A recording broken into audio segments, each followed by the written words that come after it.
A millionaire, desperate over his daughter's condition, she's in a coma, leaves the hospital in tears. Suddenly, a blind homeless boy stops him, shouting, "I know how to save your daughter." Even though he doesn't really believe it, he listens to what the boy has to say, and everything changes. Watch until the end, and comment where you're from and what you think will happen next. If this story interested you, subscribe to our channel, don't forget to like this video, and tell us which city you're watching us from. We'll keep going. The imposing mansion on Maple Grove stood silent against the darkening sky, its windows gleaming like worried eyes in the fading light. Inside, Alexander Morrison's footsteps echoed through the marble hallways as he searched every corner of the estate, his voice growing hoarser with each call of his daughter's name. "Emma, Emma, where are you, sweetheart?" The security cameras had captured nothing unusual, and the guards stationed at the gates reported no disturbances. Yet somehow his 6-year-old daughter had vanished without a trace during what should have been a routine afternoon of play in the mansion's carefully monitored grounds. Alexander's hands trembled as he held his phone, scanning through recent messages and missed calls. The household staff had already combed through every room, every closet, and every possible hiding place a child might find appealing. His wife, Catherine, was frantically calling their friends and neighbors, her usually composed voice now tinged with desperation. The setting sun cast long shadows across the perfectly manicured lawn, turning familiar shapes into menacing silhouettes. Alexander's chest tightened, not from the cancer that had been ravaging his body for months, but from a new, more acute pain, the fear of losing his precious daughter. "Sir," Thompson, the head of security, approached with a tablet in hand. "We've reviewed all footage from the past 4 hours. Emma was last seen in the garden at 3:45 p.m., playing near the fountain with her favorite locket, the one her grandmother gave her." Alexander closed his eyes, remembering the golden heart-shaped locket that had become Emma's constant companion since his mother's passing. The thought of his daughter clutching that precious memento somewhere, possibly scared and alone, made his heart ache even more. What about the garden staff, the delivery personnel, anyone who might have seen something? Alexander's voice carried the weight of a man fighting multiple battles at once. The cancer treatments had left him physically weakened, but the disappearance of his daughter had awakened a fierce determination within him. Catherine appeared in the doorway, her elegant features strained with worry. "I've called everyone, Alex. The Hendersons haven't seen her. Neither have the Blackwoods or the Patels. I even called Emma's piano teacher, thinking she might have wandered there, but..." Her voice trailed off as tears welled in her eyes. The couple shared a look of understanding. Their world was unraveling at an alarming pace.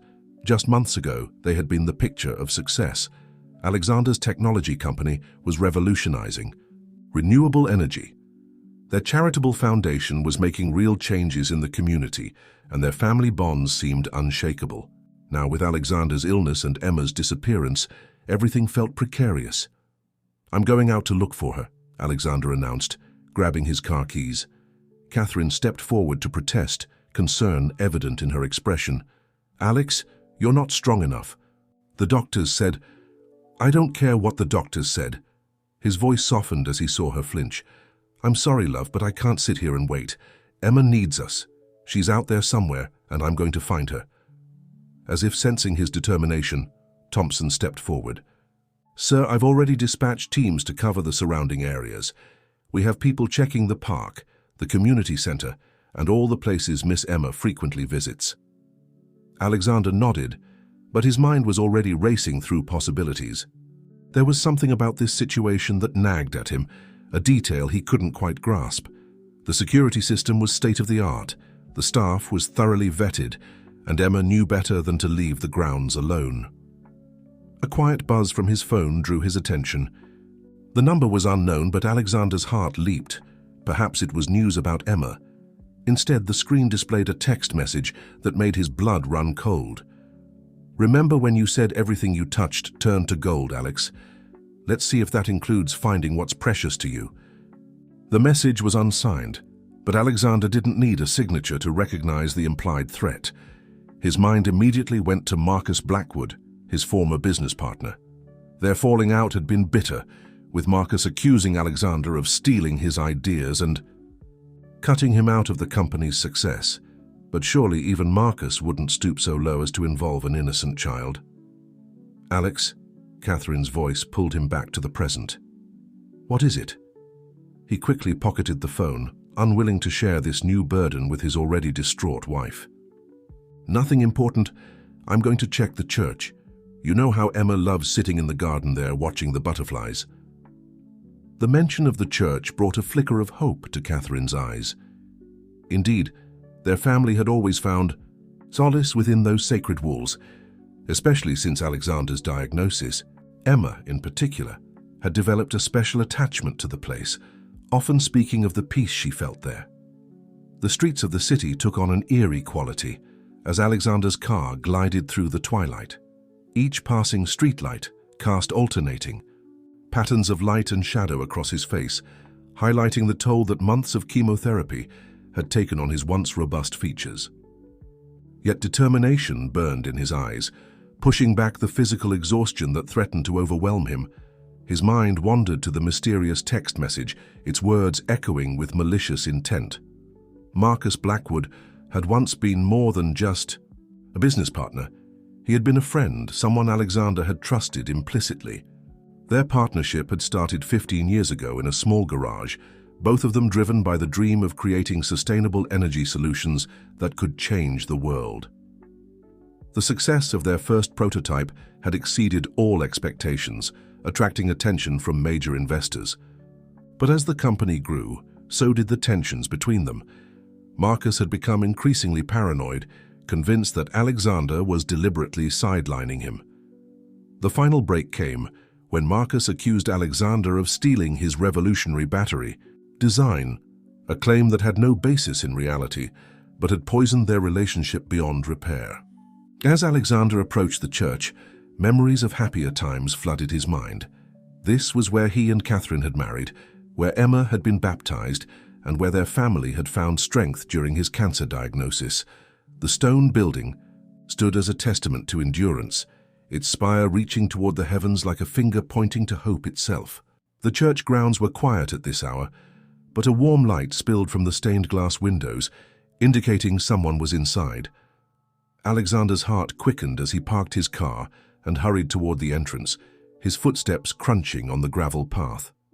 Father Michael, the parish priest who had guided their family through countless challenges, was arranging flowers near the altar when Alexander burst in. The elderly priest turned, his kind face registering immediate concern at Alexander's distressed state. "Alexander, what brings you here at this hour?" Father Michael's voice carried its usual calming influence, but Alexander was too agitated to be soothed. "Emma's missing, Father. She disappeared from our garden this afternoon. Have you seen her? Has she come here?" The words tumbled out in a desperate rush. Father Michael's expression grew serious. "I haven't seen her today, my son, but let me help you look. Emma often finds comfort in the meditation garden behind the church." As they moved through the church, Alexander's phone buzzed again, another message from the unknown number. "Tick-tock, Alex. Time waits for no one, especially those running out of it." Alexander's hand tightened around the phone, his jaw clenching. The reference to time, was it just another taunt about his illness, or something more sinister? He thought about sharing the messages with Father Michael, but hesitated. The priest had always been a source of wisdom and guidance, yet Alexander feared that involving more people might somehow put Emma at greater risk. The meditation garden was a small sanctuary of peace, filled with the soft sound of flowing water from a modest fountain. Stone benches lined the pathways, and even in the growing darkness, the scent of roses hung heavy in the air. Emma loved this place, often sitting here after Sunday services, telling her parents about the angels she imagined watching over them. "Alexander," Father Michael spoke softly, "faith can move mountains, but it works best when we don't carry our burdens alone. Something's troubling you beyond Emma's disappearance, isn't it?" The gentle inquiry broke through Alexander's resolve. "It's Marcus, Father. At least I think it is.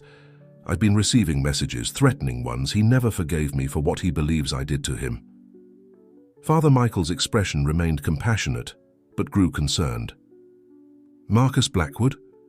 I remember counseling him after your partnership dissolved. His anger and bitterness ran deep, but I never thought he would. Neither did I, Alexander interrupted, running a hand through his thinning hair. But who else would know exactly how to hurt me the most? Who else would use my own words against me?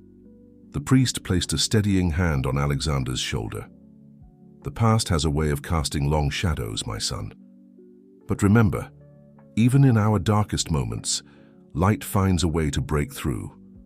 Have you considered that these messages might be a cry for help, rather than just a threat?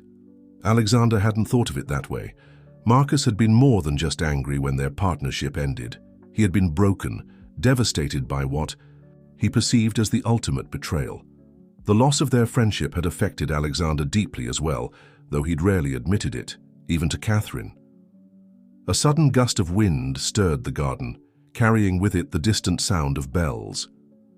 Alexander checked his watch, 8:30 p.m. Emma had been missing for nearly 5 hours now. The thought sent a fresh wave of panic through him, momentarily weakening his knees. Father Michael quickly guided him to a nearby bench. You need to conserve your strength, Alexander. The treatments have taken a toll on you, and I can't rest, Father, not while Emma's out there somewhere, not while Marcus might be... He couldn't finish the sentence, the possibility too terrible to voice. The quiet sanctity of the church garden was shattered by the sudden ringing of Alexander's phone. Catherine's name flashed on the screen and he answered immediately, his heart pounding with hope.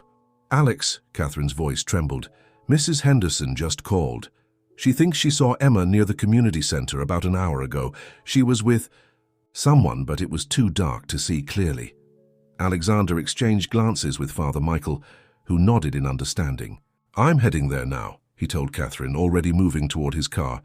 Call Thompson and have him meet me there with the security team. The community center was a testament to the Morrison family's philanthropy, a modern building that hosted after-school programs, senior activities, and various community events. Emma had spent countless hours there, participating in art classes and piano lessons. Alexander remembered how proud she had been just last week, performing in her first recital. As he drove, his mind wandered to Marcus again. The community center had been one of their first joint projects, back when their friendship was still strong. Marcus had been the one to suggest including a state-of-the-art music room, knowing how much Alexander loved classical music. Now, like everything else they had built together, it stood as a reminder of what they had lost. The parking lot was empty when Alexander arrived, save for a single car he didn't recognize. The building's exterior lights cast long shadows across the pavement, and a cool breeze rustled through the nearby trees. Despite his weakened condition, Alexander forced himself to move quickly, checking every possible entrance. His phone buzzed. Again, another message. Remember the music room, Alex? Where great ideas were born, may and stolen. Your daughter has quite a talent for piano, doesn't she? The message sent a chill down Alexander's spine. The music room, of course. He made his way around the building to the side entrance that led directly to it. The door was unlocked, which was unusual at this hour. Inside, the hallway was dark except for the emergency exit signs that cast a faint red glow. As he approached the music room, Alexander heard something that made him freeze. The soft, hesitant notes of Twinkle, Twinkle, Little Star, Emma's favorite piece, the first song she had learned to play. The melody was unmistakable, played by small, uncertain fingers. Emma, he called out, his voice echoing in the empty hallway. The music stopped abruptly. Alexander rushed forward, pushing open the door to the music room. The sight that greeted him made his heart skip a beat. Emma sat at the piano, her small figure illuminated by moonlight streaming through the windows. But she wasn't alone. Marcus Blackwood stood near the window, his silhouette sharp against the night sky. He turned as Alexander entered, and the years of bitterness were evident in his face. Welcome to our little recital, Alex. Emma has been practicing so diligently. Uncle Marcus was teaching me a new song, Daddy, Emma said innocently, seemingly unaware of the tension between the two men. She still wore her blue dress from earlier that day, her grandmother's locket gleaming at her throat. Alexander struggled to keep his voice calm, not wanting to frighten his daughter. "Emma, sweetheart, Mommy's been very worried about you. Why don't you come here?" Before Emma could move, Marcus spoke again, his voice carrying years of suppressed anger. "Worried?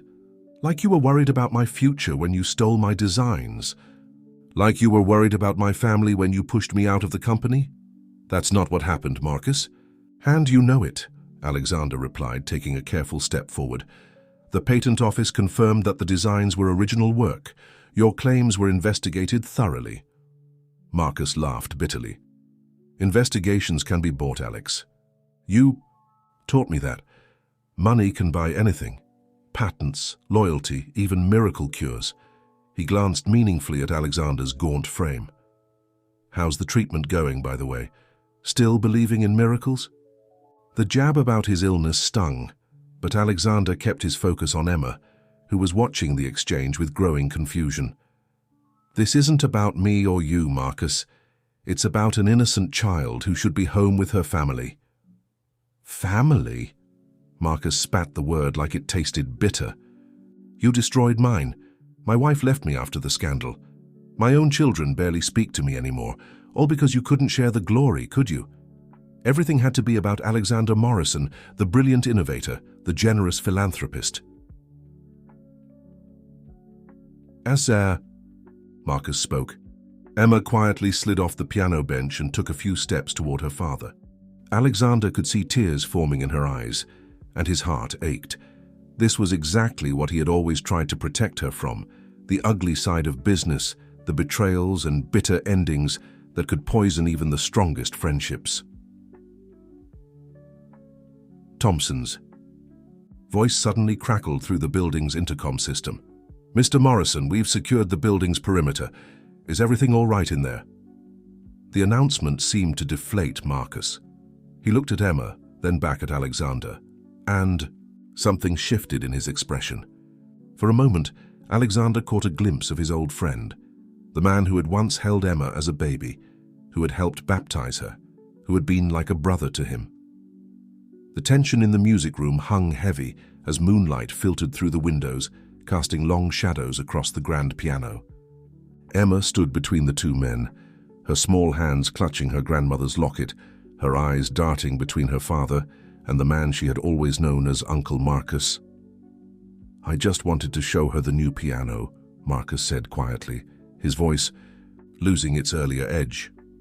"The Italian one we talked about importing, remember, before everything fell apart." Alexander remembered. They had spent hours discussing how to upgrade the community center's music program, sharing dreams over late-night coffee and takeout. Those memories felt like they belonged to another lifetime now. "Emma," Alexander called softly, "come here, sweetheart." This time Marcus made no move to stop her as she ran to her father's arms. Alexander lifted her up, despite his weakened state, holding her close as she buried her face in his shoulder. "I'm sorry, Daddy," she whispered. "Uncle Marcus said he had a surprise for me, and I wanted to see the new piano.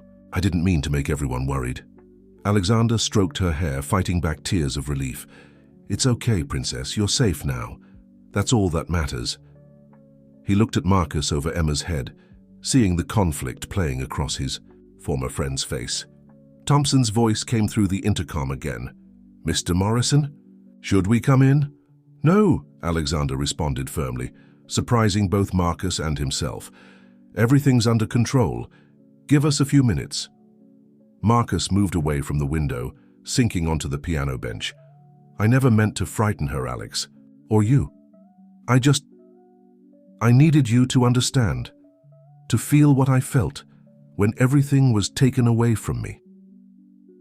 "Nothing was taken from you, Marcus," Alexander said, setting Emma down but keeping her hand in his. "The company's troubles started long before the patent dispute. The drinking, the missed meetings, the erratic behavior. You were spiraling and you wouldn't let anyone help you." Emma tugged at her father's sleeve. "Daddy, is Uncle Marcus sick like you were? Is that why he's sad?" Her innocent question struck both men silent. Alexander looked at his daughter, then at Marcus, seeing his old friend through new eyes. The anger and bitterness that had consumed Marcus had left visible marks, the trembling hands, the haunted eyes, the disheveled appearance that spoke of sleepless nights and personal neglect. "Maybe he is, sweetheart," Alexander answered softly. "Sometimes people get sick in ways we can't see, and they need help just like Daddy did." Marcus stood abruptly, turning away to hide the emotion on his face. Don't try to turn this into one of your charitable projects, Alex. I don't need your pity. It's not pity, Marcus, it's friendship. The same friendship you showed me when I was diagnosed. Remember, you were the first person I told, even before Catherine.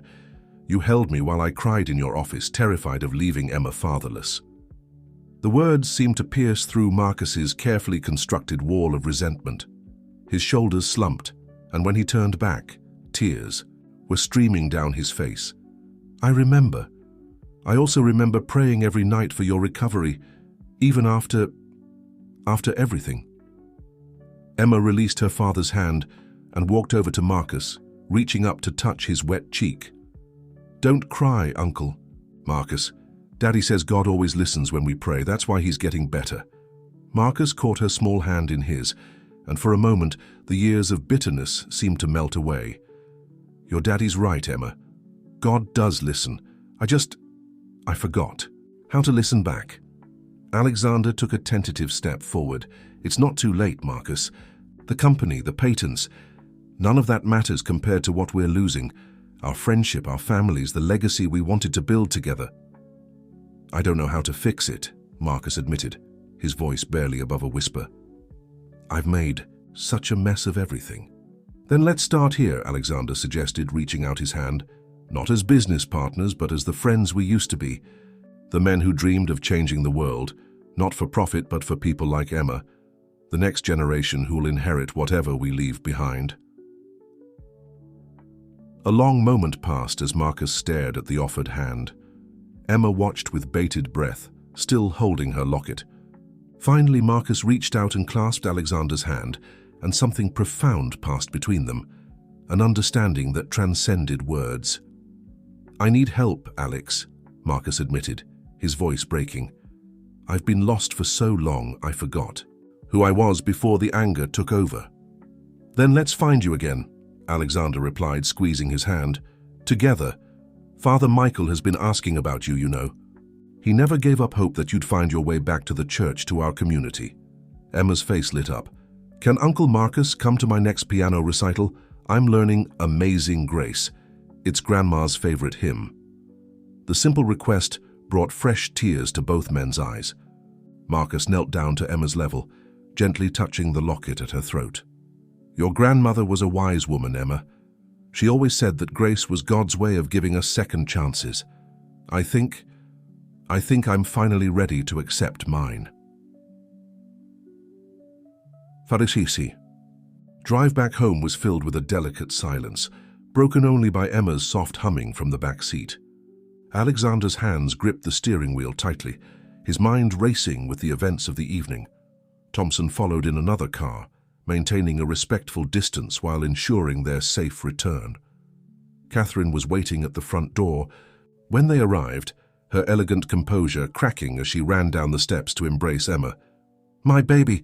Oh, thank God you're safe." She covered her daughter's face with kisses, then looked up at Alexander with questions in her eyes.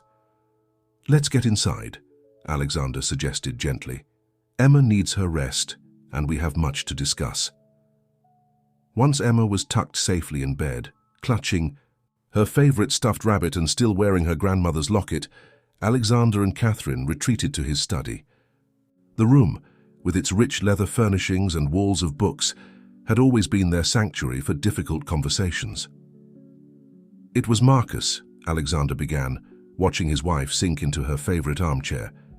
"He took Emma to the community center." Catherine's hand flew to her mouth. "Marcus, but why would he—" Her voice trailed off as understanding dawned in her eyes. "The patent dispute. After all these years, he's still holding on to that." Alexander moved to the window, gazing out at the moonlit garden where Emma had disappeared just hours ago. "It's more complicated than that, Catherine. Marcus he's not well. The man I saw tonight wasn't just angry, he's broken, lost." That doesn't excuse what he did, Alex. Taking our daughter, that's beyond... I know, Alexander interrupted, softly.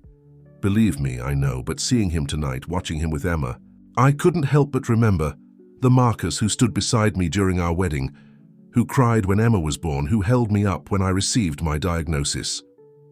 Catherine rose from her chair, crossing the room to stand beside her husband. You've always seen the best in people, Alex. It's one of the things I love most about you. But sometimes people don't deserve second chances, don't they? Alexander turned to face her. When I was diagnosed, the doctors gave me months to live. But here I am, defying their predictions, getting stronger every day.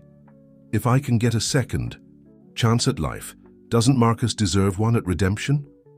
Their conversation was interrupted by a soft knock at the door. Emma stood there in her pajamas, her small face serious. I couldn't sleep, she said. I keep thinking about Uncle Marcus. He looked so sad, like when Daddy first got sick. Catherine started to protest, but Alexander held up a hand. Come here, Princess. Tell us what's on your mind. Emma climbed onto the leather sofa, her feet barely touching the ground. When I was playing piano with Uncle Marcus, he told me stories about when you were young, Daddy, about how you and he used to work in a garage trying to build things that would help people. He said those were the happiest days of his life. Alexander and Catherine exchanged glances. Even at 6, Emma had an uncanny ability to cut through adult complications to the heart of matters. He also said he was sorry, Emma continued, fiddling with her locket. Not to me, but he was talking to himself when he thought I wasn't listening. He kept saying, I'm sorry over and over, and looking at old pictures on his phone.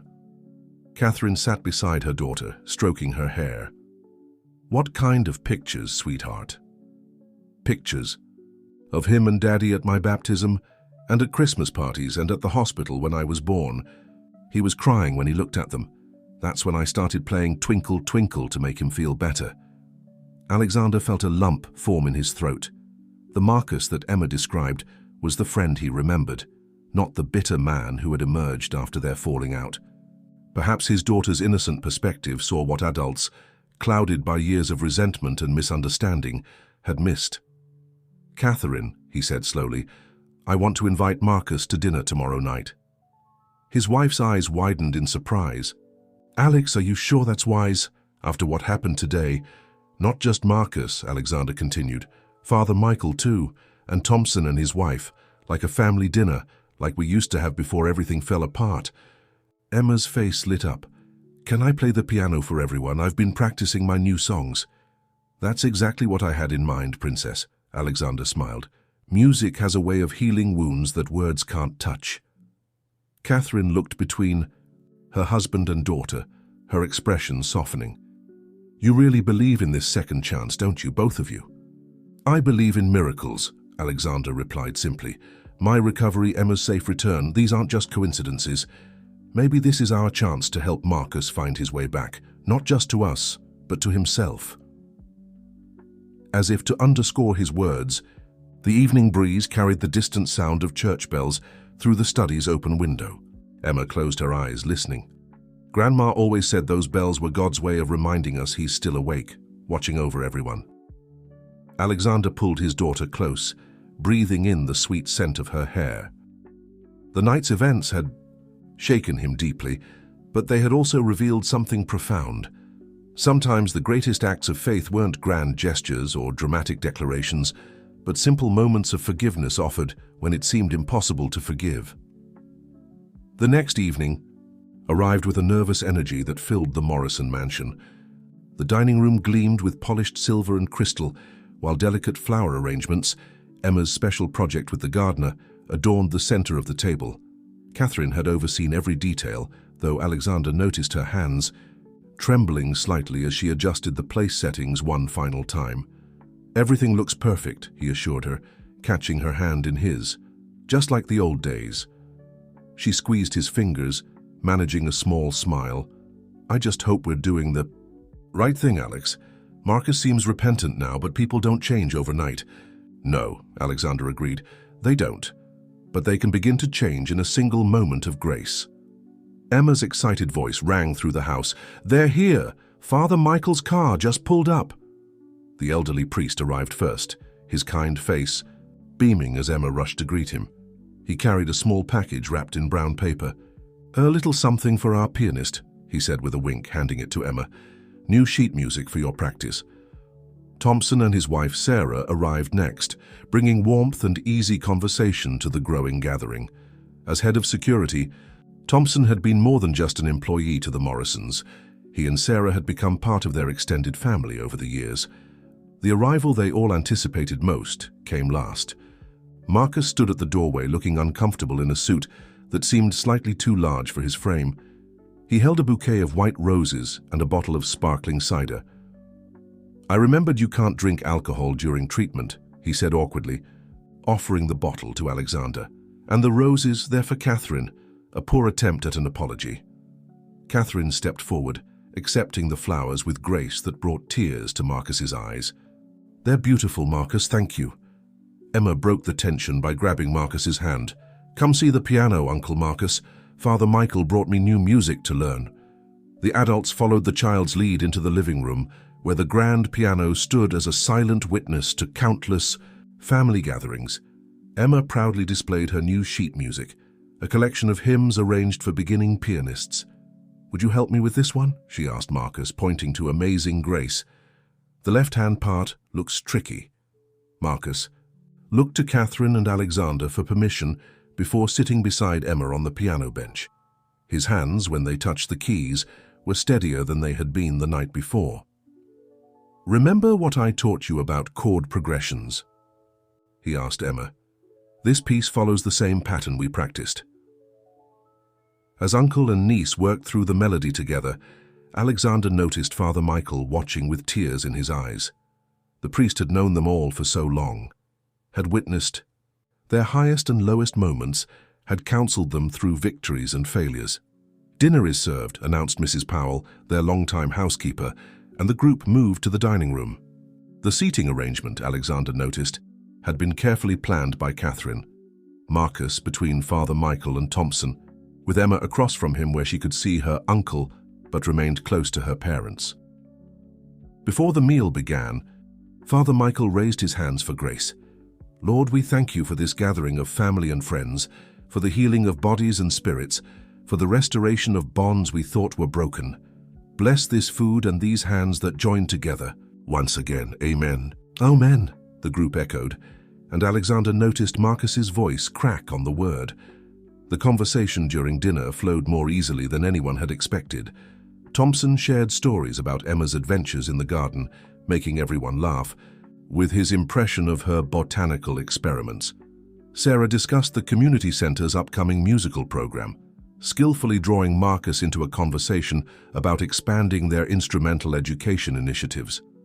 "You always had a gift for teaching music," Alexander commented, watching his old friend's face light up with passion for the first time in years. "The children at the center still talk about your workshops." Marcus looked down at his plate, emotion crossing his features.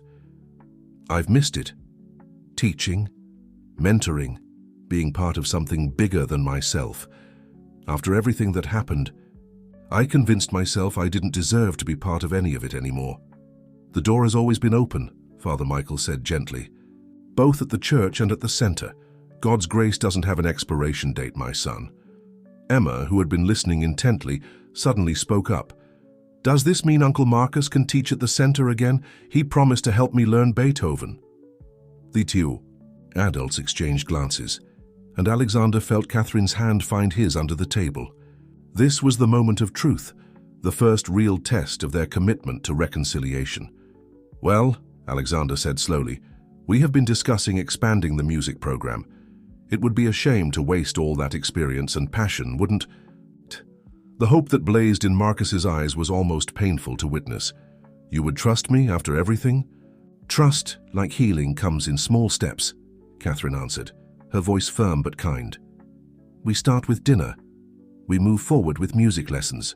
The rest, we'll navigate together as a family." The weeks following the dinner brought subtle but significant changes to the Morrison household. Emma's piano lessons with Marcus became a regular fixture in their schedule, filling the mansion with music 3 afternoons a week. The sessions often extended beyond their allocated hour, as uncle and niece lost themselves in the joy of creating music together. Catherine, initially wary, found herself softening as she watched Marcus's transformation. The haunted look in his eyes gradually gave way to something brighter, more reminiscent of the man they had once known. His hands, once trembling with inner turmoil, grew steady and sure as they guided Emma's small fingers across the keys. One particularly beautiful autumn afternoon, Alexander sat in his study, reviewing the latest results from his medical tests. The numbers showed continued improvement, another small miracle in a season that seemed full of them. Through the open window, he could hear Emma and Marcus in the garden, their laughter mingling with the rustle of falling leaves. "Remember to keep your wrists lifted just like we practiced," Marcus was saying. "Think of it like holding a butterfly, gentle but strong." "Like this, Uncle Marcus?" Emma's voice carried clearly. "Perfect. Now, let's try that passage again, but this time in your head first. Visualization is key in music, just like in life." Alexander smiled at the familiar teaching technique. Marcus had used the same approach years ago, helping him visualize their company's future when they were just starting out in that tiny garage. The parallel wasn't lost on him. A soft knock at the study door drew his attention. Father Michael stood there, his kind face creased with a knowing smile.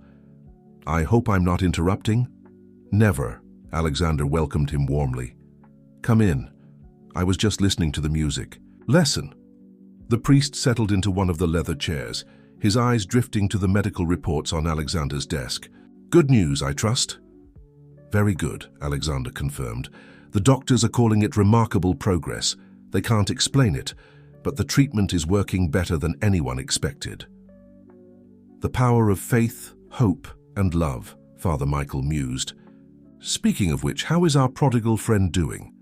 Alexander gestured toward the window, where Marcus could be seen demonstrating proper posture at an imaginary piano, while Emma mimicked his movements. "See for yourself. He's healing." "We all are." "I've noticed," the priest nodded. "He's been attending early morning mass regularly, sits in the back but stays long after the service ends.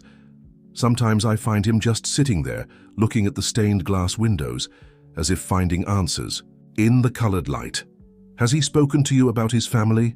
Alexander asked carefully. Marcus's wife and children had moved to another state after the scandal, cutting off almost all contact. "He's trying to rebuild those bridges," Father Michael replied. "Baby steps. His daughter Jennifer called him last week, first time in 3 years. They talked about Emma's progress with the piano. It's a start." Their conversation was interrupted by Emma bursting into the study, her face flushed with excitement. "Daddy, Uncle Marcus says I'm ready to play at the church harvest festival. Can I, please?" Marcus appeared behind her, looking slightly embarrassed. "I should have discussed it with you first, Alex, but she's been working so hard and her progress is remarkable." Alexander exchanged glances with Father Michael, who smiled encouragingly. "The Harvest Festival is one of our biggest community events," the priest said. "What better way to celebrate renewal and second chances?" "Please, Daddy," Emma pleaded, climbing onto his lap. "I want to play Amazing Grace, the special version Uncle Marcus arranged for me, and he promised to accompany me on the second piano." Alexander hugged his daughter close, breathing in the sweet autumn air that clung to her hair. "A duet, That sounds wonderful, Princess, but let's ask Mommy too, okay?"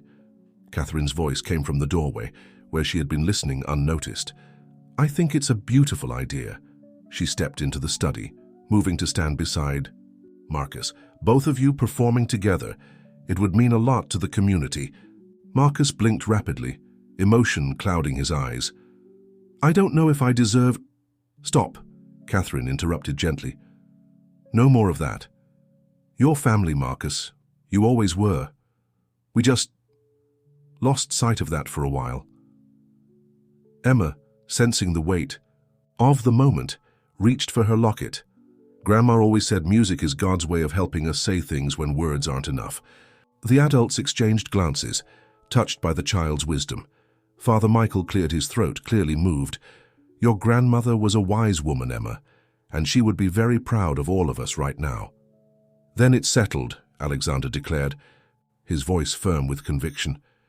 The Harvest Festival will be your debut performance together. We'll invite everyone, the community center staff, Thompson and Sarah, all our friends from church.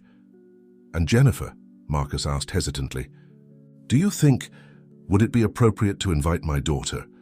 Catherine stepped forward, squeezing Marcus's shoulder. Of course, she should see her father doing what he loves best, teaching, performing, being part of a family again. The church was abuzz with activity as volunteers decorated for the Harvest Festival. Autumn colors adorned every surface, rich oranges, deep reds, and warm golds creating a tapestry of seasonal beauty. The twin pianos had been positioned perfectly, their polished surfaces reflecting the light from the stained glass windows. Emma stood in the center aisle, clutching her sheet music and watching the preparations with wide-eyed wonder. Her grandmother's locket caught the light, sending tiny rainbows dancing across the pews. Catherine adjusted the ribbon in her daughter's hair, trying to hide her own nervousness about the upcoming performance. Everything's going to be perfect, Alexander assured them both, though his attention kept drifting to the church entrance. Like everyone else, he was wondering if Jennifer would come. Marcus sat at one of the pianos, running through quiet scales to warm up. His fingers moved with practiced ease, but Alexander could see the tension in his shoulders. This performance meant more than just music. It was his first step back into the community that had once meant everything to him. The place is packed, Thompson reported, stepping in from the vestibule. Standing room only. Word got around about the special performance. Sarah appeared with a small bouquet of wildflowers. These are from the children at the community center, she told Emma. They wanted to wish their favorite pianist good luck. Emma's face lit up as she accepted the flowers. Did you know Uncle Marcus is going to start teaching there again? We're going to have a children's choir and everything. The news of Marcus's return to teaching had spread quickly through the community, generating a mixture of reactions. Some, remembering the scandal, had expressed doubts. But others, particularly those who had known him during his better days, welcomed the idea of his redemption. Father Michael emerged from his office, his face beaming. I have some news, he announced quietly to the small group. Jennifer is here. She's in the parking lot gathering courage. Marcus's hands froze over the piano keys. She actually came. With her husband and children, the priest confirmed. Your grandchildren are very excited to hear their grandfather play. The word grandfather seemed to strike Marcus physically. He stood up from the piano, swaying slightly. Alexander stepped forward to steady him, gripping his old friend's shoulder. Deep breaths, he advised. Remember what you always told me during my treatments? Focus on the next note, the next moment. The future will take care of itself. Marcus nodded, drawing strength from the familiar words. I never thought, after everything, that I'd have this chance again. God's grace works in mysterious ways, Father Michael smiled. Sometimes it takes a child's faith to show us the path back home. As if on cue, the church doors opened and Jennifer walked in. She was a striking woman in her early 30s, with Marcus's eyes and determined chin. Behind her came her husband, David, and their 2 children, a boy and girl both under 10. Emma, displaying the social grace she had inherited from her mother, immediately went to greet them. Hi, I'm Emma. Are you coming to hear us play?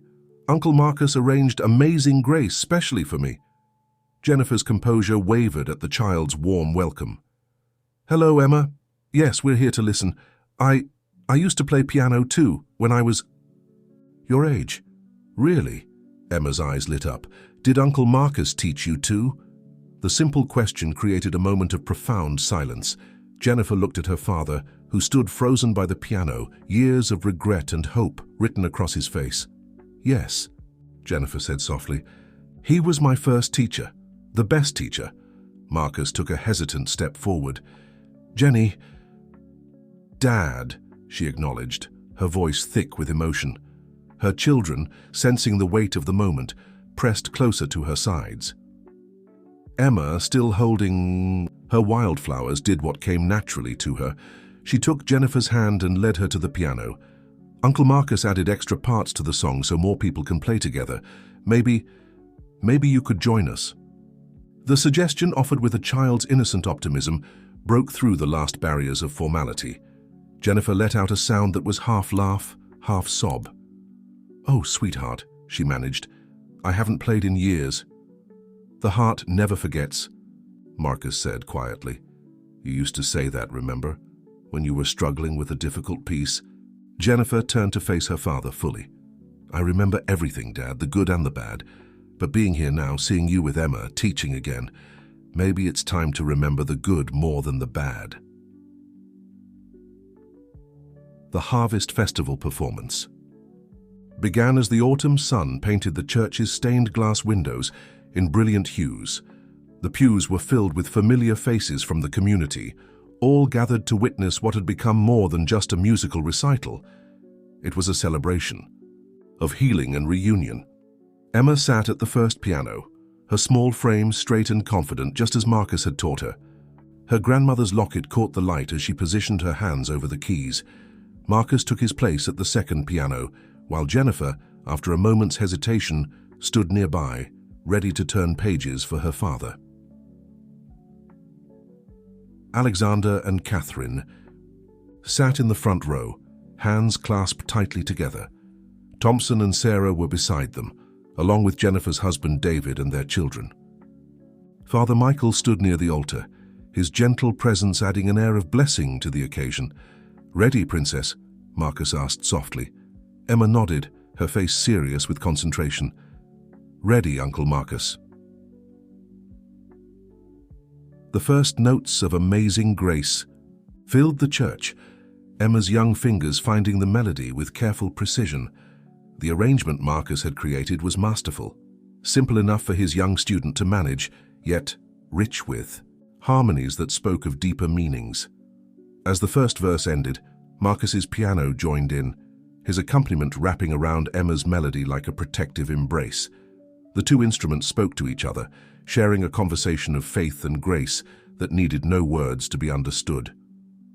Halfway through the second verse, something unexpected happened. Jennifer, who had been following the music intently, began to hum along. The sound was soft at first, barely audible, but it grew stronger as the music continued. Marcus glanced up at his daughter, his fingers never missing a note, and smiled encouragingly. Emma, hearing the addition to their performance, beamed with joy. She had practiced this piece countless times, but now, with 3 generations of musical talent joining together, it felt like she was hearing it for the first time. As they moved into the final verse, Jennifer's voice soared clear and strong above the pianos. "Amazing grace, how sweet the sound, that saved a wretch like me. I once was lost, but now am found, was blind, but now I see."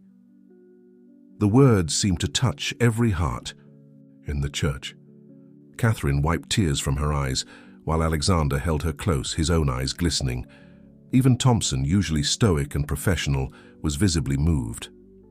The final notes lingered in the air, a moment of perfect harmony before the church erupted in applause. Emma jumped up from the piano bench, throwing her arms around Marcus in an exuberant hug. "We did it, Uncle Marcus, we did it!" Jennifer watched the interaction between her father and Emma, seeing in it echoes of her own childhood, the same patient teaching, the same proud smile, the same love of music.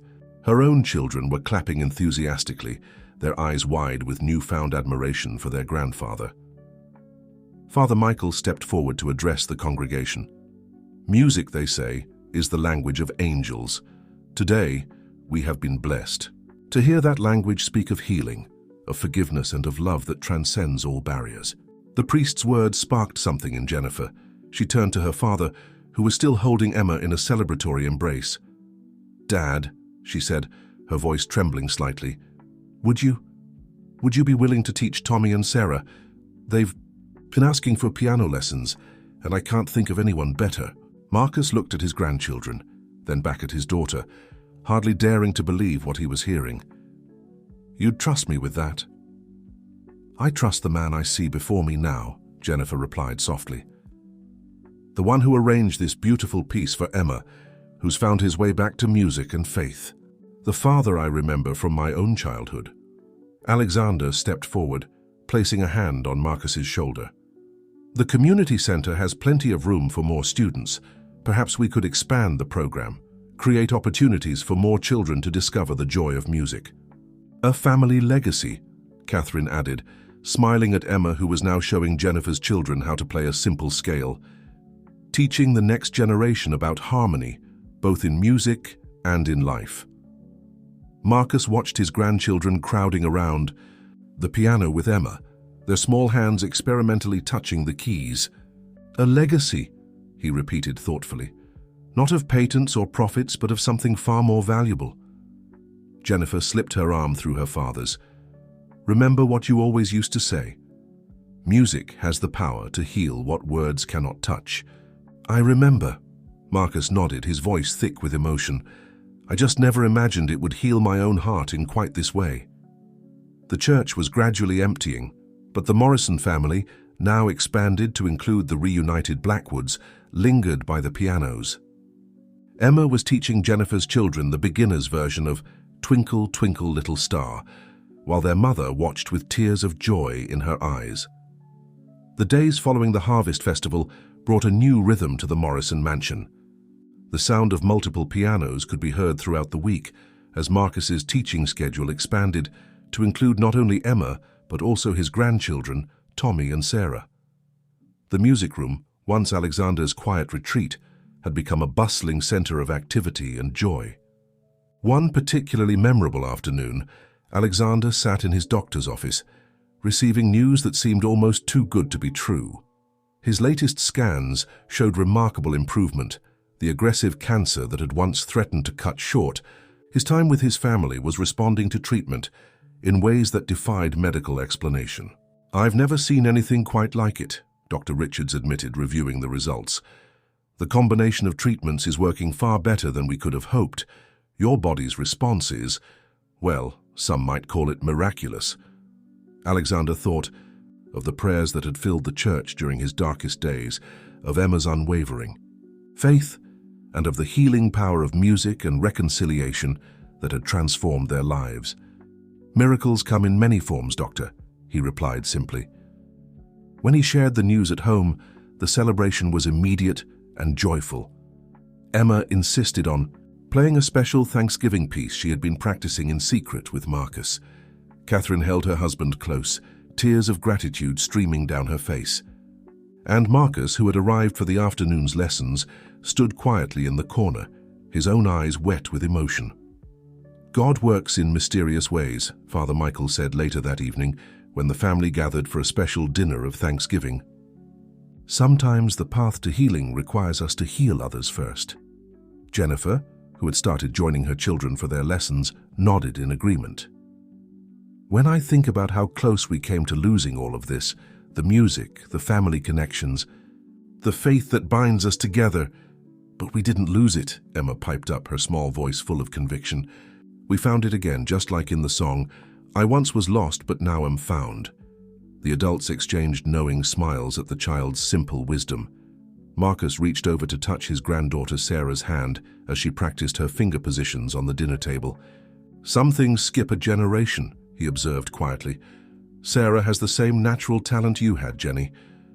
Jennifer watched her daughter's fingers moving in the familiar patterns. She has your patience, Dad. The way she concentrates, how seriously she takes her practice. It reminds me of my own lessons with you.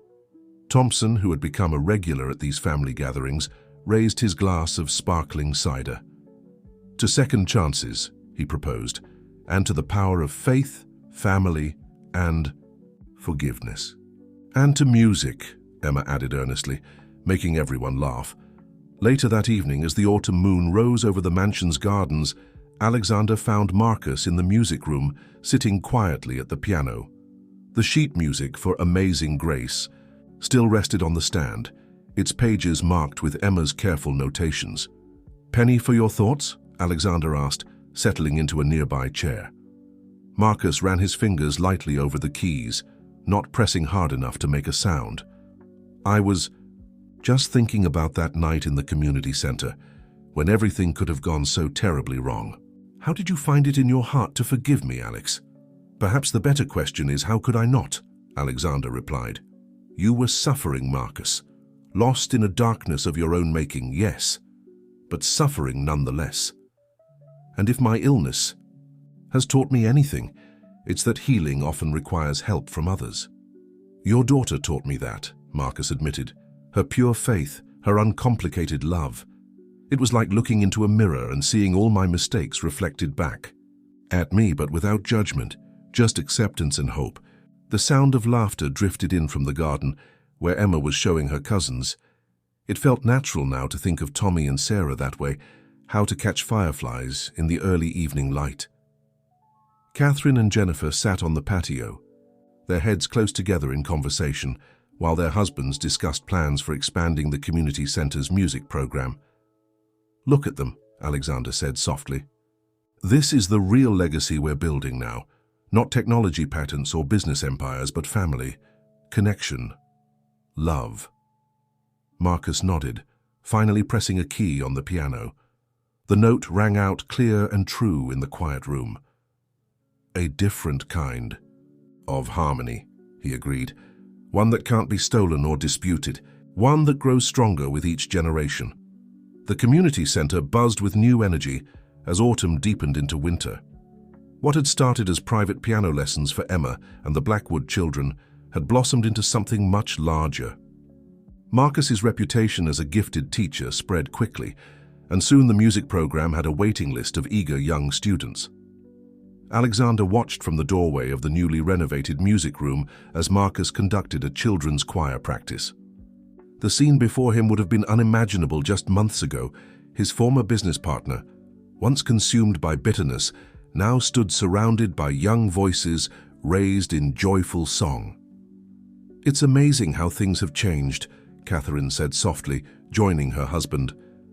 She handed him a cup of herbal tea, mindful of his dietary restrictions during treatment. Remember when this room was just storage space? Indeed, the transformation was remarkable. Through a joint effort between the Morrison Foundation and the church, the room had been outfitted with 3 new pianos, a small stage, and proper acoustic treatments.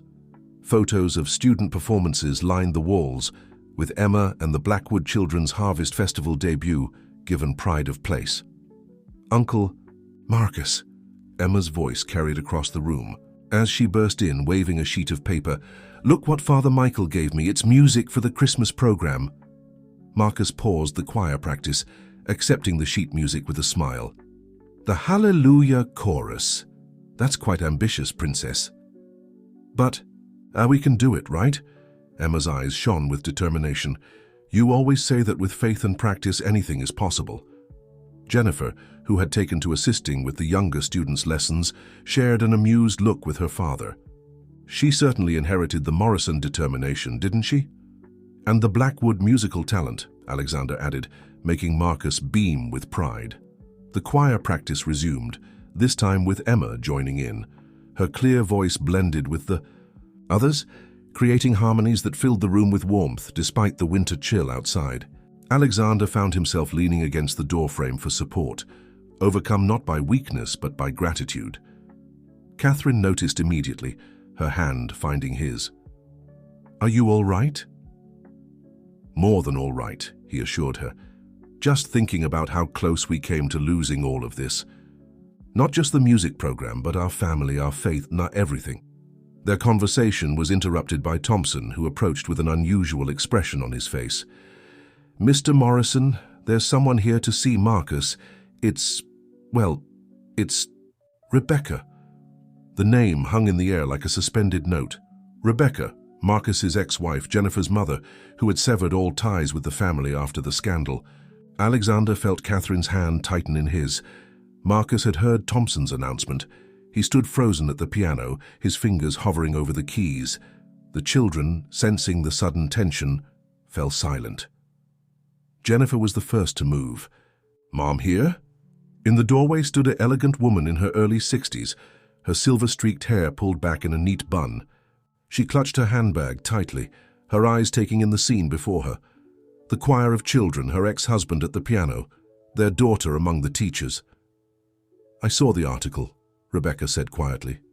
In the local paper, about the music program and the Christmas concert. I had to see for myself. Emma, unaware of the complex emotions swirling around her, did what came naturally. She walked up to Rebecca with a bright smile. "Hi, are you Tommy and Sarah's other grandmother? They told me they have one they never see. Are you here to watch us practice?" The innocent questions brought tears to Rebecca's eyes. "Yes, sweetheart. I suppose I am their grandmother. And yes, I'd very much like to watch, if that's allowed." Marcus found his voice at last. "Of course it's allowed. We were just about to start work on the Christmas program. Emma, why don't you show Mrs. Blackwood where the visitor chairs are?"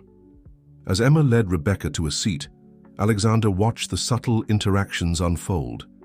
Jennifer's initial tension slowly eased as she watched her mother interact with her children. Marcus's hands trembled slightly as he turned to a new page of music, but his voice remained steady as he guided the choir back into their practice. Catherine leaned close to whisper in Alexander's ear, "Another miracle." "God's grace knows no bounds," he replied, remembering Father Michael's words. "Sometimes it just takes longer for us to recognize it."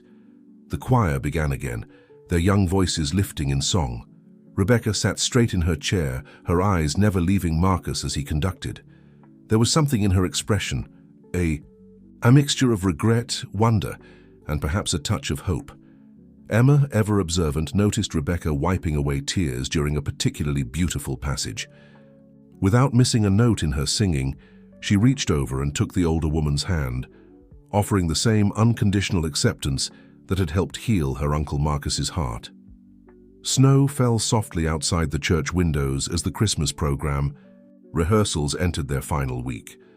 The atmosphere inside was warm with activity and anticipation as parents and volunteers helped prepare costumes and set up decorations. The combined children's choir under Marcus's direction had grown into something truly special. Alexander sat in his usual pew, reviewing the program schedule with Father Michael. His latest medical report lay folded in his pocket, another confirmation of his continuing recovery. The doctors had used words like unprecedented and remarkable, but Alexander knew the true source of his healing went beyond medical science. "The children are so excited about tomorrow's dress rehearsal," Father Michael commented, watching. As Emma helped Tommy with his sheet music, "Marcus has done wonders with them." "It's not just the music," Alexander observed. "Look at how they work together, help each other. The older ones teaching the younger ones, just like he taught them." Across the church, Rebecca sat with Catherine and Jennifer, working on angel costumes for the younger choir members.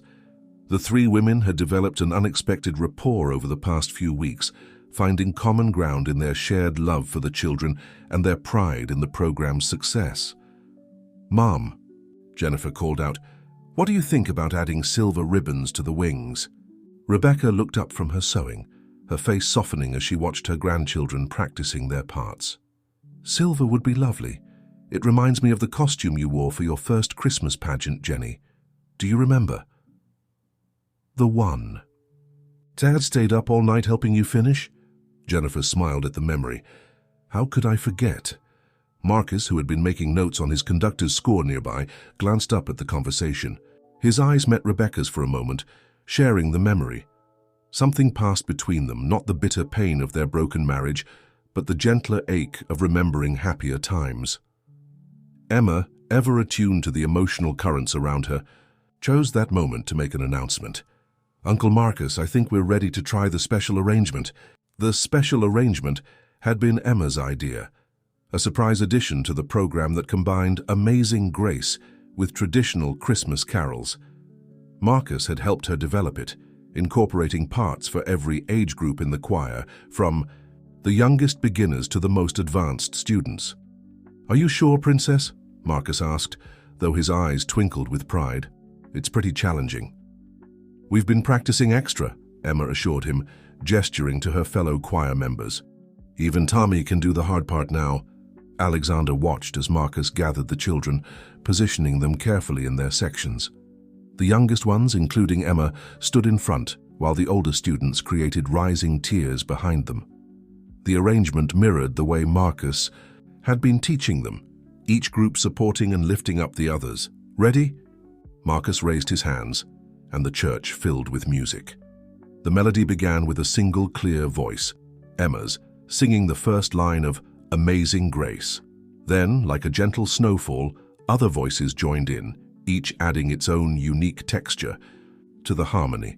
The traditional Christmas carols wove through the arrangement like golden threads, creating a tapestry of sound that seemed to touch every heart in the church.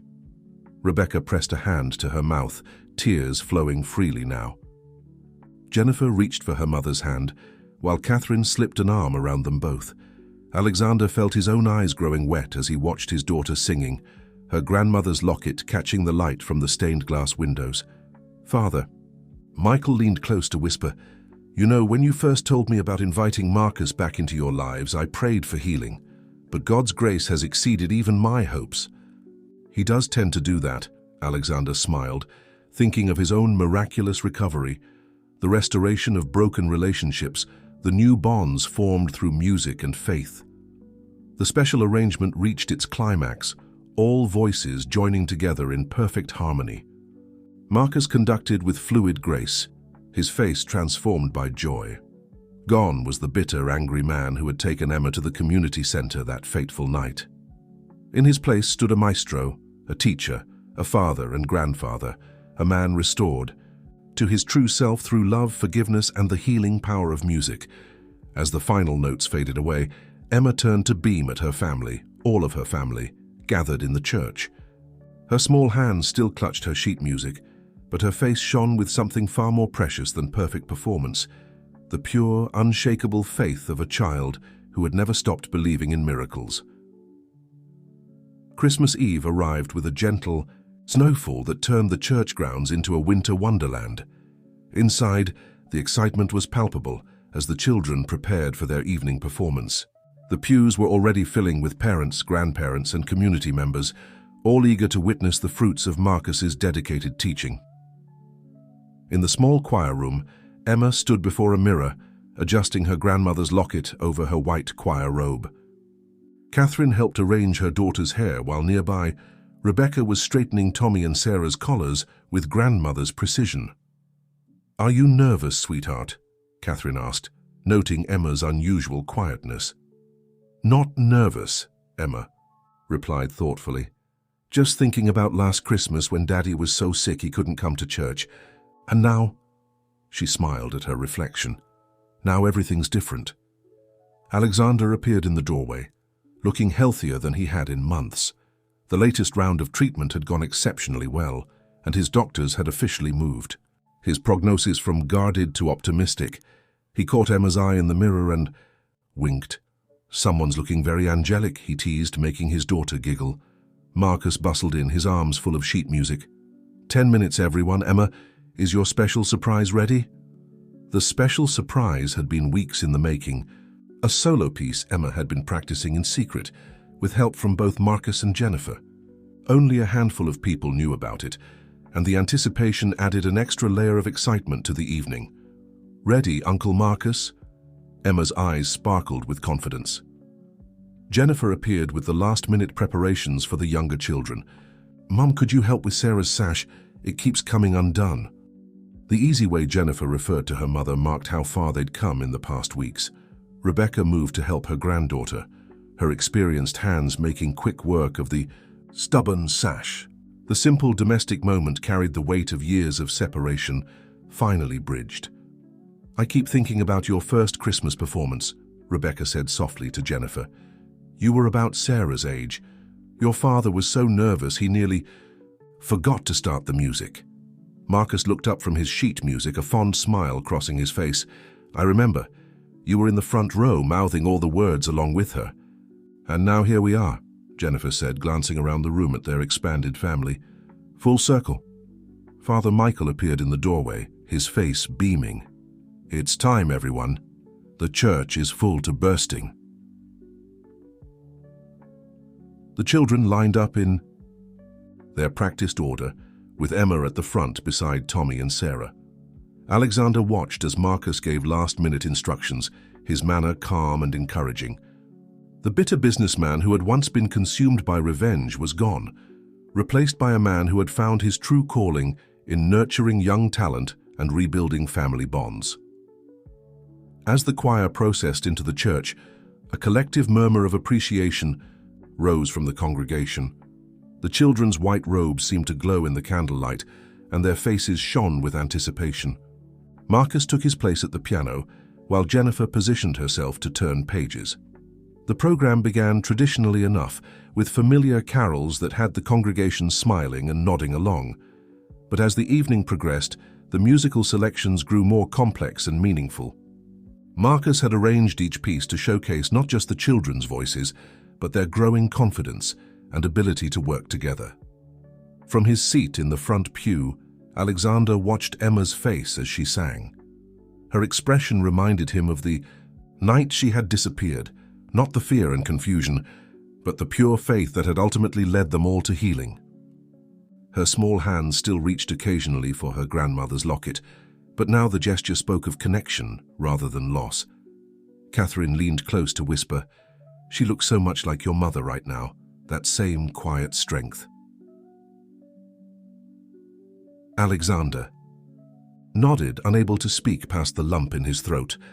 His mother would have loved this moment, seeing her granddaughter leading the choir, watching Marcus return to his better self, witnessing the healing that had transformed their community. The regular program drew to a close with a beautiful rendition of Silent Night that had many in the congregation wiping away tears. But then, instead of the expected finale, Marcus stood and addressed the gathering. "Tonight we have a special addition to our program," he announced, his voice carrying clearly through the church. "A reminder that grace comes in many forms, and that sometimes it takes a child's faith to show us the way back to what matters most." Emma stepped forward, and for a moment Alexander saw her as others must. Not just his little girl, but a symbol of the hope and healing that had touched so many lives. She took her place at the piano, while Marcus moved to stand beside her. The church fell silent as Emma's small fingers touched the piano keys. The opening notes of Amazing Grace filled the sacred space, but this arrangement was different from any version the congregation had heard before. Marcus had helped Emma weave together elements of traditional Christmas carols with the familiar hymn, creating something entirely new yet deeply meaningful. As she played, Emma's face showed complete concentration, yet there was also joy in her expression. The locket at her throat caught the candlelight, seeming to pulse with each phrase of the music. In the front pew, Alexander felt Catherine's hand slip into his, squeezing gently. The arrangement moved seamlessly from Amazing Grace into O Holy Night, with Emma's right hand carrying the melody, while her left maintained the steady, grace-filled undertone of the hymn.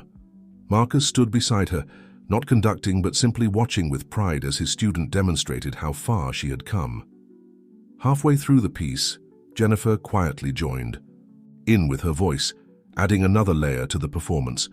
The sound of mother and daughter making music together brought fresh tears to Rebecca's eyes. Tommy and Sarah watched their mother sing, their faces glowing with pride. The music swelled to fill every corner of the church, touching hearts and healing old wounds. Thompson, standing near the back with Sarah, was reminded of the night he had helped search for Emma.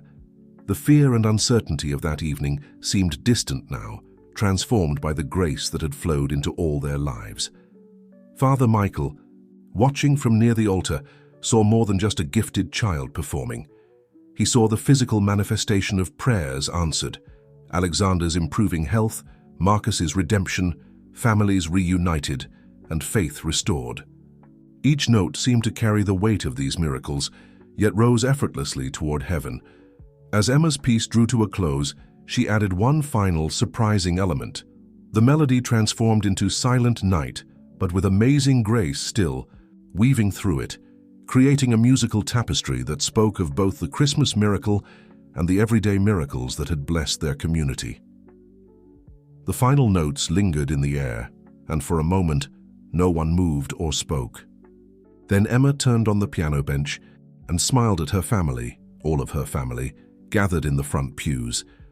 The applause that followed was like thunder, rolling through the church with genuine appreciation and joy.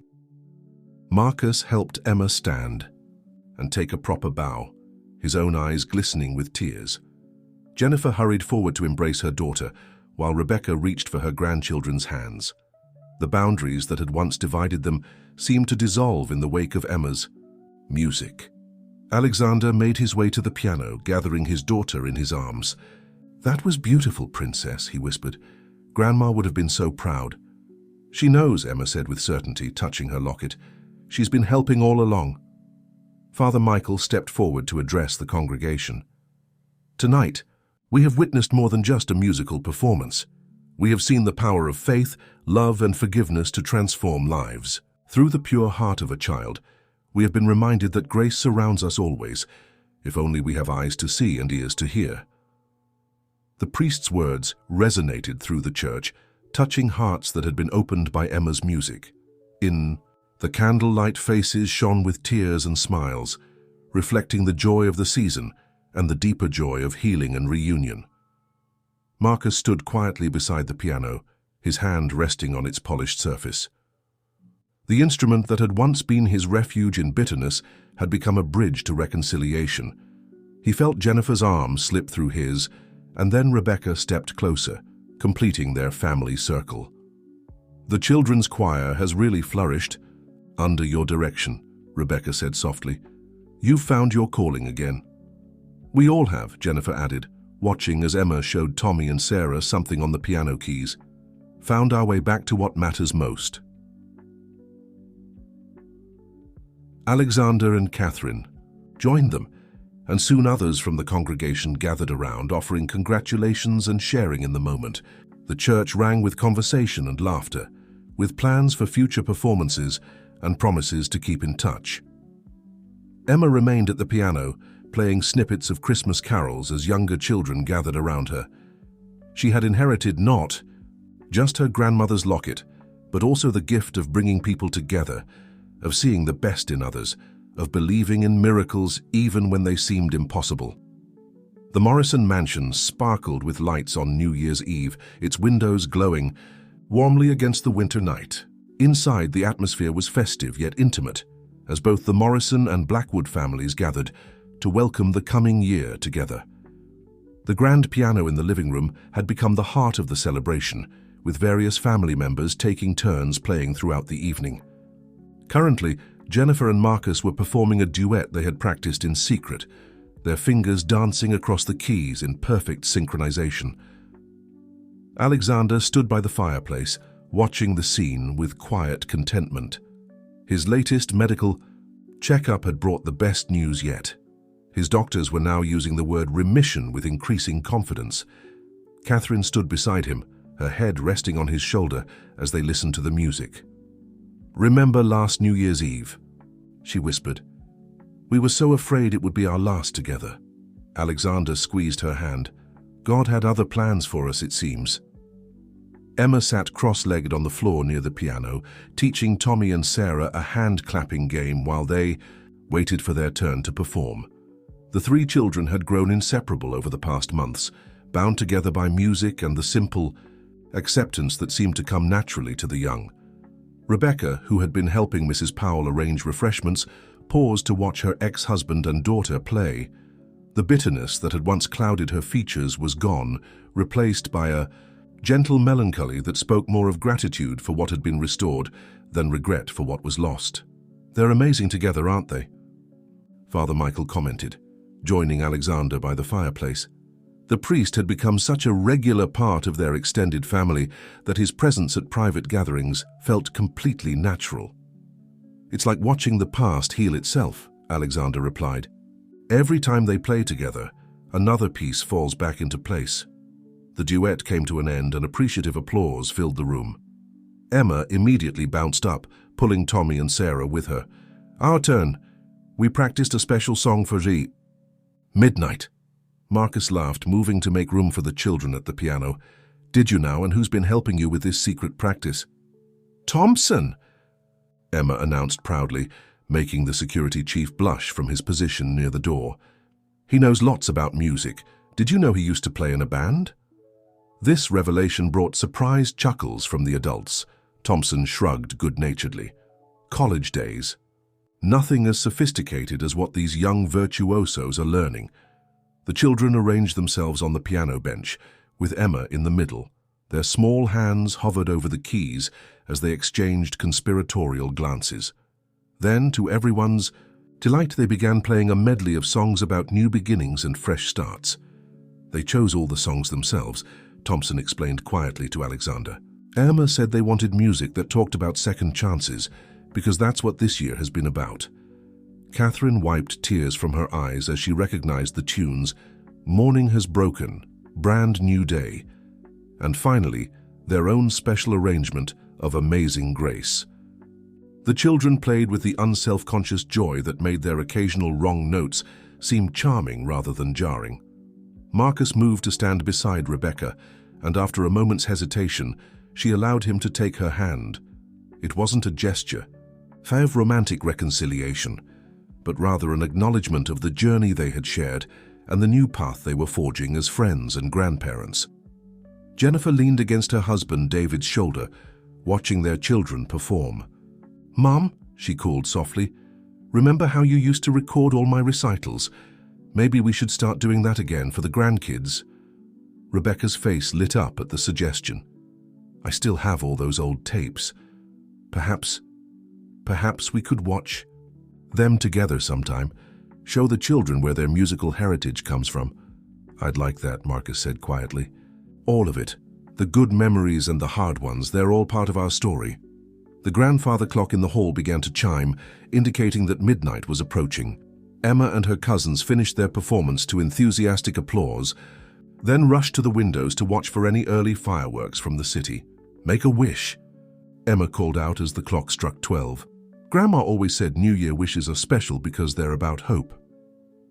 Alexander watched as his daughter pressed her hand to her grandmother's locket, eyes closed in concentration. Around the room, others followed suit, each taking a moment to offer their own silent prayers and wishes for the coming year.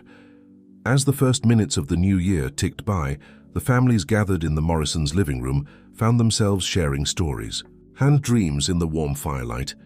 The children had curled up together on the oversized sofa, their excitement finally giving way to peaceful drowsiness. "I've been thinking," Marcus said, his voice carrying the weight of careful consideration. "The music program at the community center has grown so much. We might need to consider expanding." Alexander nodded, having anticipated this conversation. "I've already asked the architects to draw up plans for a proper music wing, practice rooms, a small recital hall, maybe even recording facilities for the advanced students." "Really?" Jennifer's eyes lit up. "Dad, remember how we used to talk about creating a real music school someday?" "Dreams have a way of coming back around," Father Michael observed, smiling as he watched Emma stir slightly in her sleep, her hand still clutching her locket. Rebecca smoothed her granddaughter Sarah's hair. "The children would love that. They're already asking for more advanced lessons, and Tommy's showing real promise with composition." "It's more than just music education," Catherine added. "What you've created there, Marcus, it's a place of healing. I've seen it in the faces of the children, their parents, everyone who comes through. Those doors." Thompson, who had been quietly observing from his usual post, stepped forward. "If I might suggest, sir, the security systems at the center could use an upgrade if we're expanding. I know some excellent contractors who specialize in schools." "Always thinking ahead, aren't you, Thompson?" Alexander smiled. "Yes, security should be a priority. We want parents to feel their children are safe while they explore their talents." The conversation turned to practical matters, budgets, timelines, staffing needs, but underneath the planning lay a deeper current of gratitude for how far they had come. Just months ago, such a gathering would have seemed impossible. "You know," Marcus said during a lull in the discussion, "I keep thinking about that night at the community center. When I took Emma there, I was so lost in my own pain that I couldn't see the damage I was causing. But somehow, through God's grace and this child's pure heart, that moment of darkness became the first step toward light." Jennifer reached for her father's hand. "Emma has a way of bringing out the best in people, just like her grandmother did." Speaking of whom, Father Michael interjected gently, I've been meaning to share something with you all. The Church Council has approved the dedication of our new Music Scholarship Fund. We'd like to call it the Margaret Morrison Memorial Scholarship in honor of Emma's grandmother. Alexander felt tears spring to his eyes. His mother had been the one who first introduced both him and Marcus to music, teaching them simple hymns on the old upright piano in her parlor. Her faith and generous spirit had shaped both men's early years, though they had lost sight of those lessons during their bitter falling out. She would have loved that, Catherine said softly, especially seeing it support children who might not otherwise have access to music education. Can I help choose the students? Emma's sleepy voice surprised them all. She sat up slowly, blinking in the firelight. Grandma always said music should be for everyone. Of course you can help, Princess, Alexander assured her. In fact, I think we'll need all hands on deck for this new chapter. Marcus stood and walked to the piano, his fingers trailing lightly over the keys. I've been composing something, he admitted, a piece that tells our story, the friendship, the loss, the redemption. Would you like to hear it? The room fell silent as Marcus began to play. The melody started simply, like the early days of his friendship with Alexander, then grew more complex and occasionally discordant, reflecting their years of conflict. But gradually, the harmony returned, enriched by new elements that represented Emma, the children, the restored families. As the final notes faded away, Emma clapped softly. It's like a musical miracle, she declared with childish wisdom. Yes, Father Michael agreed, much like the miracle we've all been part of this past year. Outside, the first snow of the new year began to fall, dusting the window panes with delicate crystals. The families remained gathered in the warm room, bound together by music, faith, and the simple power of love to heal even the deepest wounds. Spring arrived at the community center with a burst of renewal that seemed to mirror the transformation in the lives of those who gathered there. The new music wing was taking shape rapidly, its modern architecture harmoniously blending with the existing structure. Through the large windows, passers-by could see students of all ages engaged in their musical pursuits. Alexander stood in what would soon be the main recital hall, reviewing the construction progress with the project manager. His strength had returned fully now, and his doctors had officially declared him in remission. Each day felt like a gift, made sweeter by the sounds of music and laughter that filled the center. Daddy! Emma's voice echoed through the partially finished space. Come quick, Uncle Marcus is teaching us something amazing. Following his daughter's call, Alexander made his way to the temporary classroom where Marcus had been conducting lessons during the construction. The scene that greeted him made him pause in the doorway, not wanting to disturb the magical moment unfolding. Marcus sat at the piano, surrounded by a group of children including Emma, Tommy, and Sarah. But what caught Alexander's attention was the way they were learning, not through traditional sheet music, but through a game Marcus had invented that taught music theory through storytelling and play. Now remember, Marcus was saying, his eyes twinkling, each note is like a character in our story. When they work together in harmony, they create something beautiful, just like families do. The children nodded seriously, their fingers positioned on their respective keyboards. They were playing a piece that required them to listen to each other, adjust their timing and work as one unit, much like the way their own families had learned to harmonize over the past months. Jennifer, who had taken on a formal role as assistant director of the music program, stood nearby making notes. Dad's methods are revolutionary, she commented to Alexander. The school board is interested in implementing his teaching techniques across the district. It's not just technique, Alexander observed. It's love.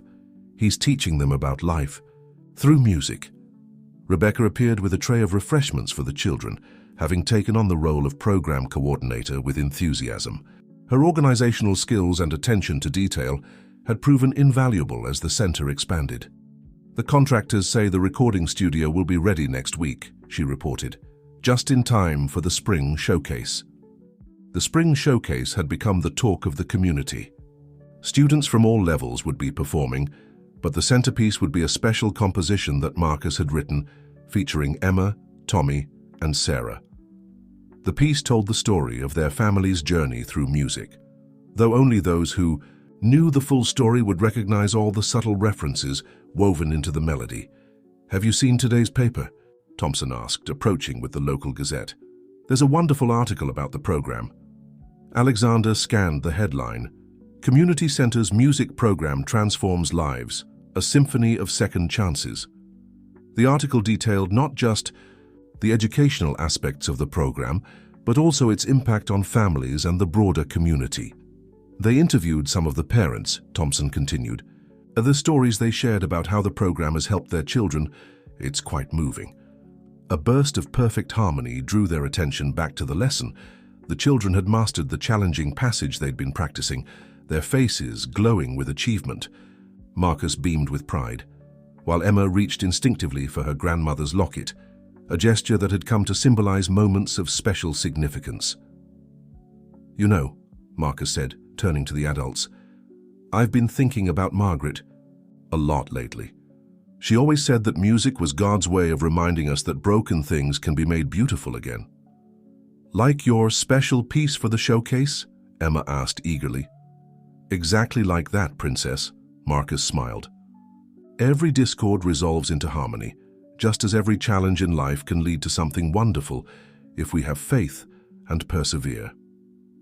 Catherine joined them, having just arrived from a meeting with the scholarship committee.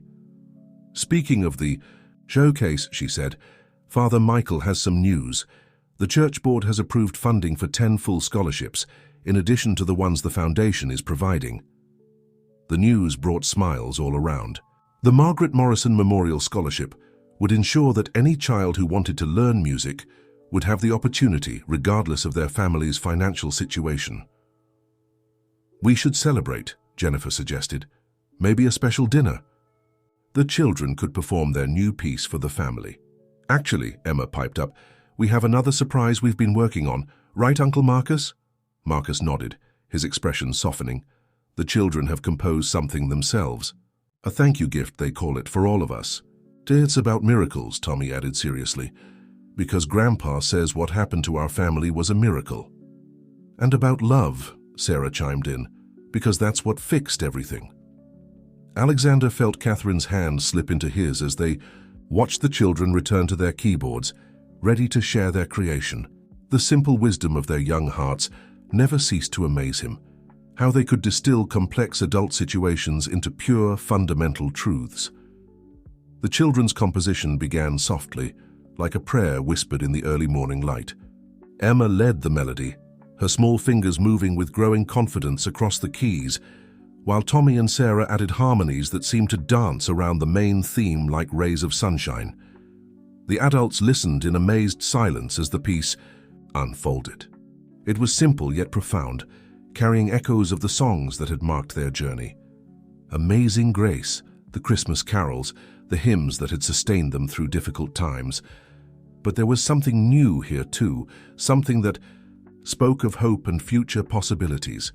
"They wrote this themselves?" Rebecca whispered, tears streaming down her face. Marcus nodded, his own eyes glistening. "I only helped with the technical aspects. The melody, the emotion, it's all theirs. They wanted to express what they've seen and felt over these past months." As the music swelled, Alexander could hear distinct moments from their story, the tension and discord that represented the early conflict, the gentle resolution that spoke of forgiveness, and finally, a triumphant section that celebrated healing and reunion. It was their family's journey, translated into the pure, honest language of children's music. "Listen," Jennifer murmured. "Do you hear it? That's the melody from Mom's lullaby, the one she used to sing to me." Rebecca caught her breath, recognizing the tune she hadn't sung in years. Somehow the children had woven this intimate family memory into their composition, creating a bridge between past and present, between hurt and healing. The piece concluded with a series of gentle chords that reminded Alexander of church bells, calling the faithful home, announcing new beginnings, celebrating life's precious moments.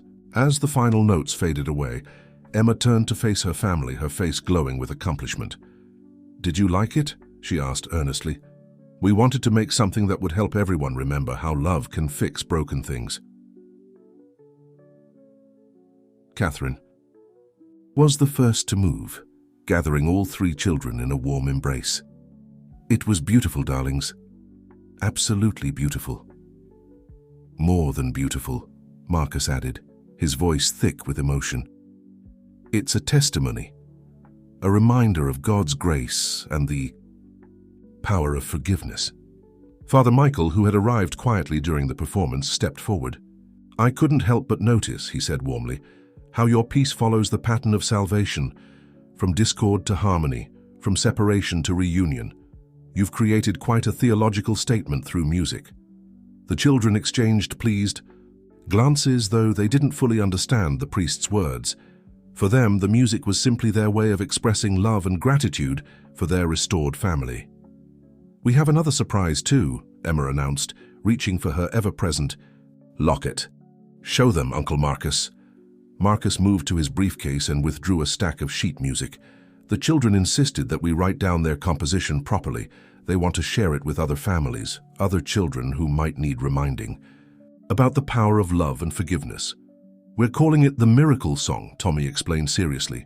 Because of Uncle Alex getting better, Sarah added, and because our family is together again. Alexander took the sheet music, noting how professionally it had been prepared. Marcus had clearly spent considerable time helping the children polish their creation while keeping its essential innocence intact. I was thinking, Jennifer said, carefully, perhaps we could include this in the spring showcase. Let the children share their gift with the whole community. What a wonderful idea, Father Michael agreed, a testament to how God can work through the pure hearts of children to bring healing and hope. The afternoon light streamed through the windows of the music room, casting warm patterns across the floor. Outside, construction continued on the new wing, but inside this space something even more important was being built. Understanding, love, and the deep appreciation for how music could express what words often couldn't. Emma returned to the ITE piano, her fingers hovering over the keys. Grandma always said that when you receive a blessing, you should pass it on, she said thoughtfully. That's why we want to share our song, because maybe it will help other families remember how to love each other again. Alexander watched as Tommy and Sarah joined her at the keyboard, their small hands ready to create music together once more. In their innocent wisdom, the children had captured something profound, the eternal truth that love, expressed through music or actions or simple presence, had the power to heal even the deepest wounds. The day of the spring showcase arrived with perfect weather, as if heaven itself was smiling upon the community center's celebration. The new music wing gleamed in the morning sun, its doors open wide to welcome the steady stream of families arriving for the event. The newly completed recital hall was a masterpiece of design, with state-of-the-art acoustics and enough seating for 300 people. Every seat was filled, with additional chairs brought in to accommodate the overflow crowd. The anticipation in the air was palpable.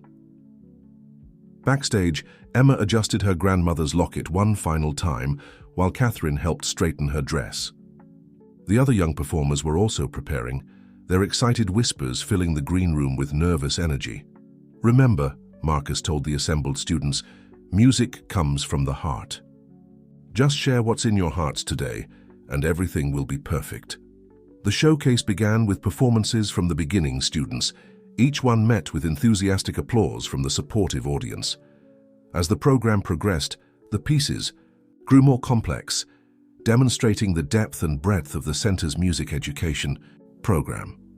Alexander sat in the front row between Catherine and Father Michael, his heart swelling with pride and gratitude. His latest medical report lay folded in his breast pocket, a confirmation that his remission continued strong. Each note played on stage felt like a celebration of life itself. Rebecca and Jennifer managed the transitions between performances with practiced efficiency, their shared organizational skills making the complex program run smoothly. Thompson supervised security with his usual vigilance, though his foot could be seen tapping along with the music. Finally, the moment arrived for the showcase's centerpiece.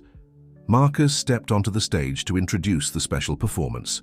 "Today," he began, his voice carrying clearly through the hall, "3 young composers will share a piece they created together. They call it the Miracle Song, and it tells a story of healing, hope, and the power of love to transform lives. I've had the privilege of watching this composition grow from a simple melody into something extraordinary, much like I've watched these children grow in their faith and talent." Emma, Tommy, and Sarah took their places at the 3 pianos arranged on stage. Their faces were serious with concentration, but their eyes sparkled with excitement. Emma touched her locket once, more then nodded to her cousins. The music began softly, just as it had during their first private performance.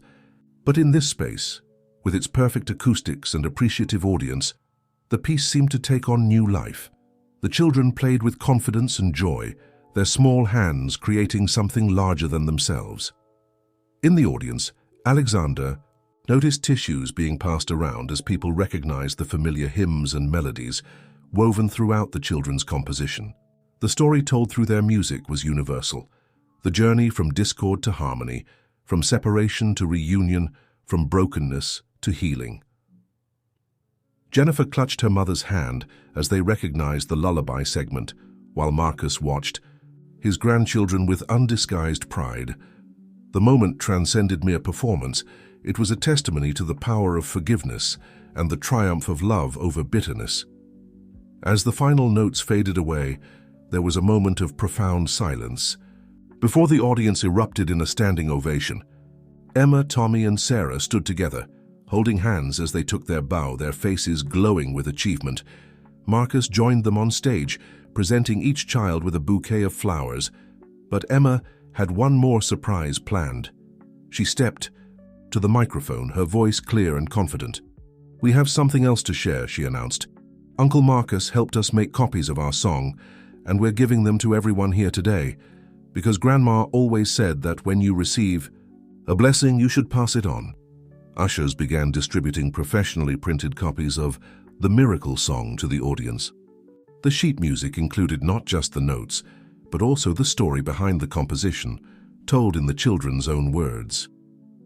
"Our song is about how love can fix broken things," Emma continued, "about how God can make miracles happen when we open our hearts to forgiveness. We hope it helps other families remember how to love each other again." Father Michael stood, addressing the audience. "Let us thank God for the gift these children have shared with us today.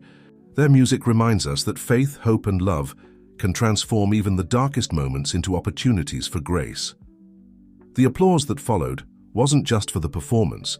It was a celebration of everything the community center's music program represented: healing, second chances, and the power of music to bridge the gaps between hearts.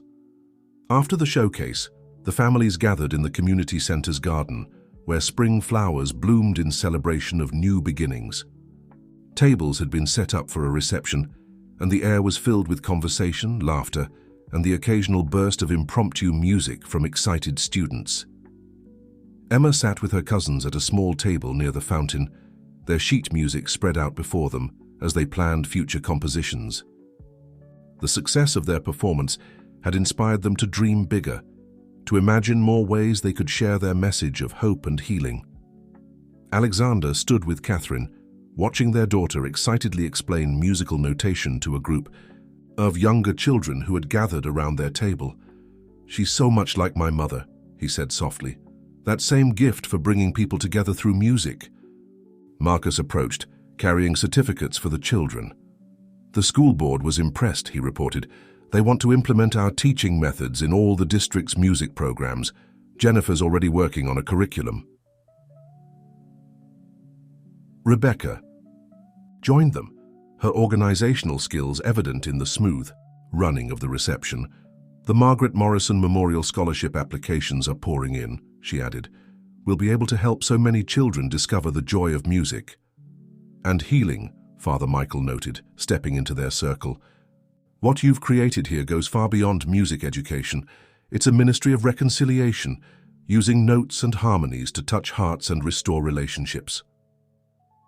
The priest's words rang true as they looked around the garden. Everywhere, there, were signs of lives transformed. Former students who had returned to teach, families drawn closer through shared musical experiences, and communities bridged through the universal language of melody and harmony. Thompson appeared with Sarah, bearing news that local media wanted to feature the children's composition in a story about community renewal. "They're calling it a grassroots movement," he reported with a smile. "Music healing one family at a time." Emma's voice carried across the garden as she taught a simple melody to her new students. The tune was familiar, the basic theme of the Miracle Song, simplified for beginners. But even in its simplest form, the message remained powerful. Love heals, forgiveness restores, and grace transforms. "You know," Jennifer said thoughtfully, watching her children interact with their young cousins, "when I think about where we were a year ago and where we are now, it really does feel like a miracle." "The greatest miracles," Alexander responded, his hand unconsciously moving to where his latest clear medical report rested in his pocket, "are often the ones that unfold slowly, day by day, note by note." Catherine squeezed his hand, understanding the depth of his words. Their journey had been one of gradual healing, physical, emotional, and spiritual. Each small step, each act of forgiveness, each moment of grace had contributed to the symphony. Their lives had become. Marcus watched Emma demonstrate proper hand positioning to her eager students.